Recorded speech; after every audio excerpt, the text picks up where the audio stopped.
Napatunayan ang galing ng isang Irigenyo matapos mahalal sa international organization ang mismong alkalde ng Iriga City na si Mayor Madel Yorobe Alfelor. Siya ang isa sa mga panibagong pangulo ng United Cities and Local Governments Asia Pacific.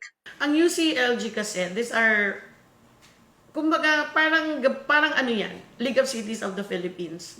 Gabos ng cities and municipalities are all members. Kumbaga, nag-iiriba kami dyan. Igwa kaming advocacies. So, best practices, nagtatarabang kami. Igwa kaming grants na pwedeng makuha.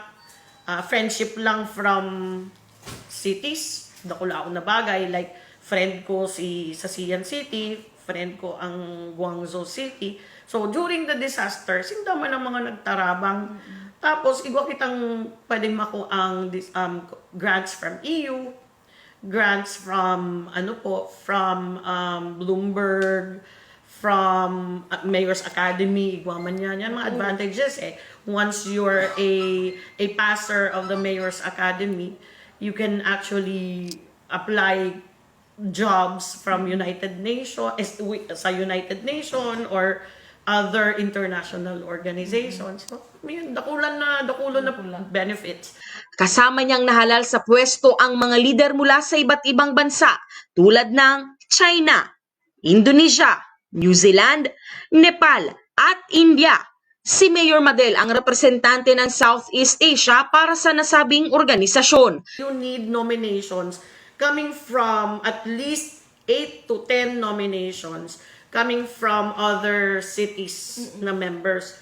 So, dapat magkuha ka sa Asia Pacific, magkuha ka sa Southeast Asia, magkuha ka sa Northeast Asia. Nomination pa yan na they're pledging their support. Tapos dapat sa New Zealand, kasi kaibanan ang New Zealand sa Australia. Malaki ang pasasalamat ng alkalde sa tiwalang muling ipinagkaloob sa kanya ng international community. So ang gusto ko, na i-share ko kung ano ang mga good practices that we are also implementing. At the same time, they are also sharing their good practices. So iba nga, nai-implement ko naman digdi. So iyo po yan. Ang kaibanan kang UCLG World naman, ang UCLG World, entire world. So igwang Canada, igwang Europe, igwang Africa. So gabos yan, gabos. US, so igwa man mga members duman. So all in all, 117 countries. Si Mayor Madel Alfelorin ang tagapag-ingat yaman ngayon ng UCLG World. Siya rin ang kauna-unahang Pinay na naging opisyal sa nasabing organisasyon.